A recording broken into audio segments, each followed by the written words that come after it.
What is going on, everyone? Welcome to another very exciting episode right here on the MIgardener channel. We're outside today, which I'm very thankful for, and it's pretty cold, but at least it's warm enough to get outside and do some chores, so for that I'm thankful.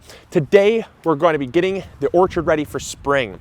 Winter pruning is something we do every year, and it's a great thing not only for us as gardeners, because it's a whole lot easier to prune in the winter without all the foliage and chaos going on, but it's also a lot less stress on the trees, so when they come out of dormancy, they really don't even know they've been pruned, and you can get a really nice shape that can host a lot of fruit and really promote a lot of good growth as well. And so it's a benefit all around. So today, that's what we're gonna be doing. We're gonna be pruning up our fruit trees. I've already kind of started, and then I thought, you know what?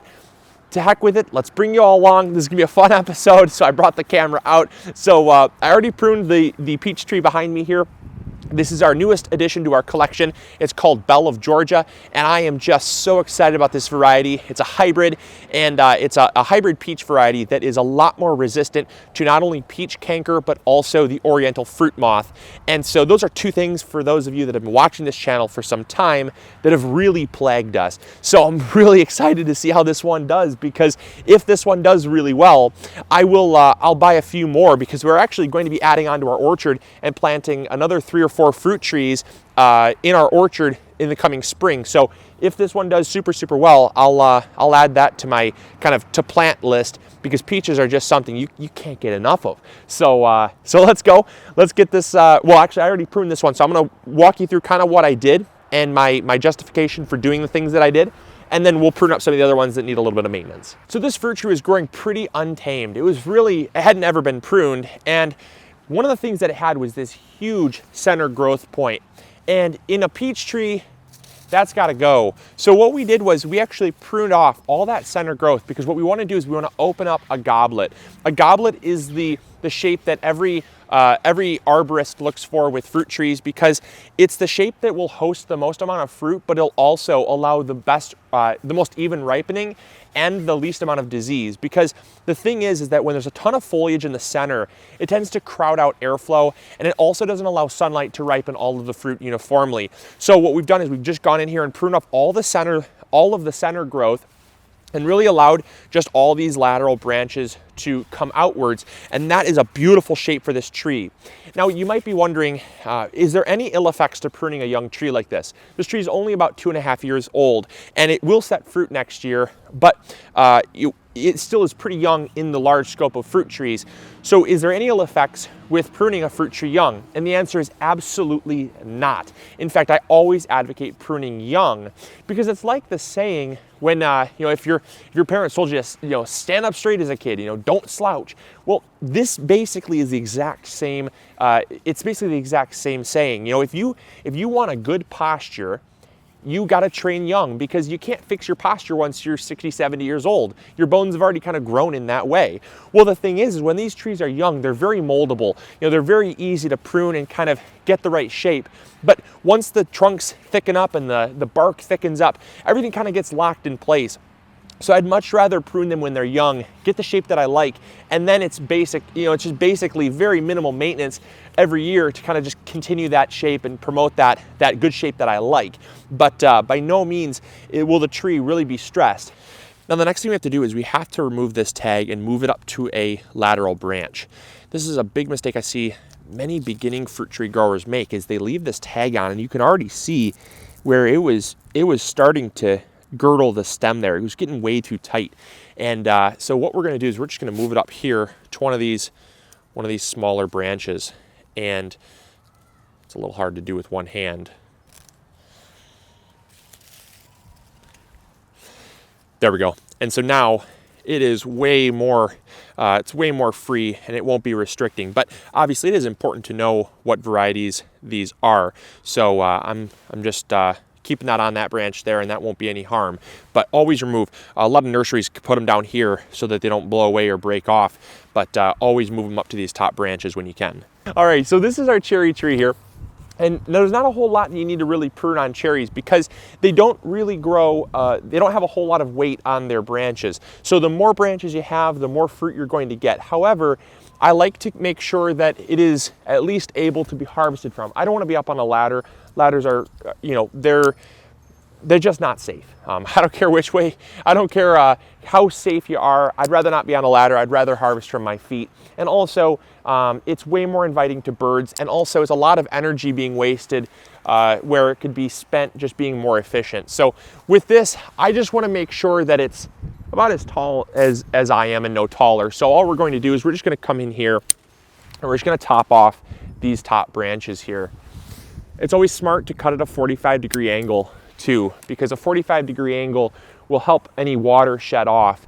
And also another reason why we're pruning in the wintertime is because the two times you want to prune are midsummer, where it's nice and hot and rather dry, and when it's wintertime and it's, you know, there's no moisture in the air, because the two worst times to prune are in the spring and the fall. And the reason why is because they're wet and cold. And those are two recipes for disease on your trees. So that's why we prune in the winter. But yep, we're just gonna prune all this growth off here. A lot of that tall growth, really just bring it down to size there. So there we go, we pruned up the cherry tree. Not a whole lot we had to do, but it's very key just to make sure that it's able to be harvested from, easy to manage. And also, cherry trees are notorious for having weak branches. One of the things I didn't want is I didn't want a whole lot of tall upward growth, because then what happens is the taller they get, the more unstable they get. I'd rather keep it low and just really stocky. So that's all we're doing there. The last thing that I want to do is I really want to come in here and remove some of the crossing branches. Cherry trees are, they are fast growers. They grow so fast. In fact, this tree is only 4 years old, but it looks like most trees would be at around 6 or 7 years old. So they do grow extremely quickly, but one of the things is they got a lot of crossing branches, and I just don't like that.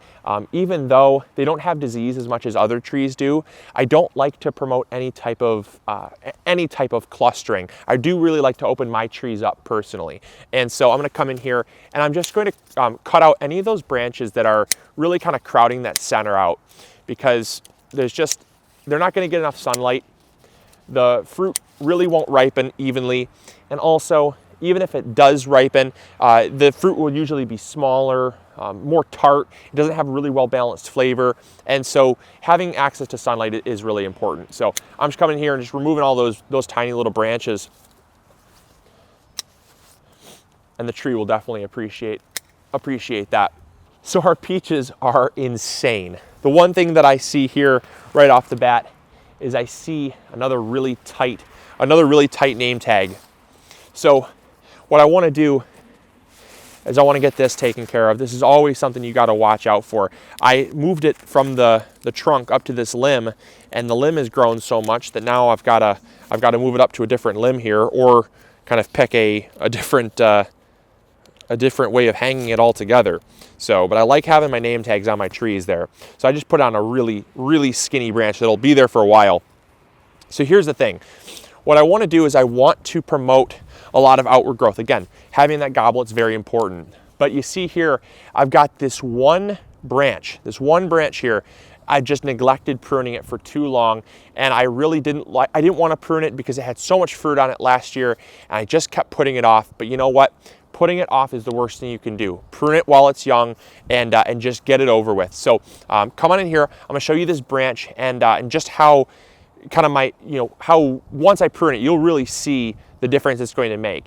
So what we have going on here is we have this really strong lateral growth. This is beautiful. This is exactly what you want to see. The branch is moving out away from the center of the tree, and it's really opening up the center. However, you have this one main growth point here, because the tree will always pick a growth point to grow upwards. That's how the trees naturally like to grow. However, as arborists, we don't want them to grow like that.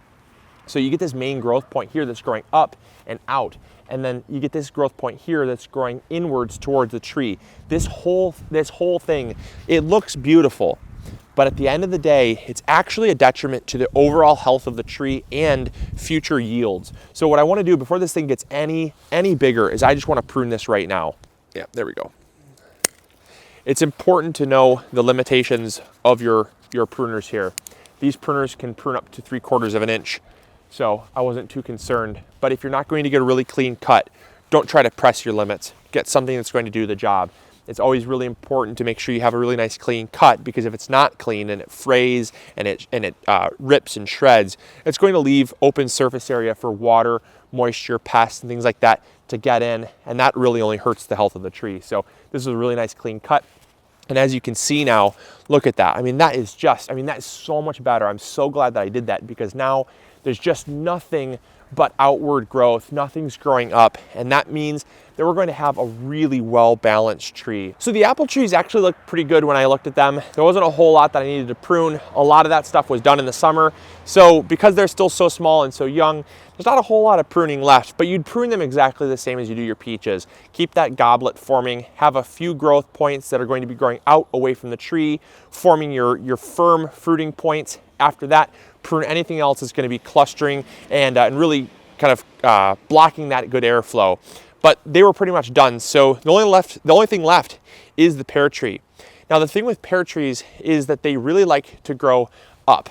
They actually tend to form more of a rounded tree, and they don't really do very well when you keep them to a goblet shape. These are one of the only trees that I have that exception for, because they don't do well. They really love to form these nice, strong, upward branches here. But pears are also notorious, and apples as well. They're notorious for forming what are called water sprouts. Now, water sprouts, I'll show you in a second, are these little branches that form whenever the tree grows a lot during the wet season. It'll form these tiny little spurs, and these tiny little spurs will eventually form fruiting branches. But the thing is it forms so many of them that often it actually overcrowds the tree, and it can cause a lot of disease later on. One of the big things that pears are susceptible to is rust. Rust is something that usually only affects things like beans, but for whatever reason, pears are very susceptible to it, and you'll have these orange patches that form, and it's actually a fungus that forms on the leaves, and that can be alleviated pretty much almost entirely by just properly pruning your tree and making sure that there's good airflow. So these are water sprouts. These are exactly what I was talking about. The tree will form tons of them. There's one up here, one right here, there's one right here. This is a water sprout that then formed and forked another growth point here because it got pruned. That will happen as well. But you can see, I mean, they are all over the place. I mean, just tons of them. Really unnecessary to have that many. So I'm coming in here, I'm just going to prune anything that's growing inwards towards the tree. I still don't like inward growth. That's really not going to be a good thing for the tree overall. These are fine. This right here is a water sprout. I'm going to take that off. Basically prune these off here. Really no need to have the water sprouts growing, because they will form, like I said, fruit, but it's just not something that is ideal for long-term health. So there you go. There is winter pruning your fruit trees. I hope you all enjoyed. I hope you learned something new. If you do have fruit trees, let me know if you've winter pruned your fruit trees in the comments box below. And as always, this is Luke from the MIgardener channel, reminding you to grow big or go home. And we'll catch you all later. See ya. Bye.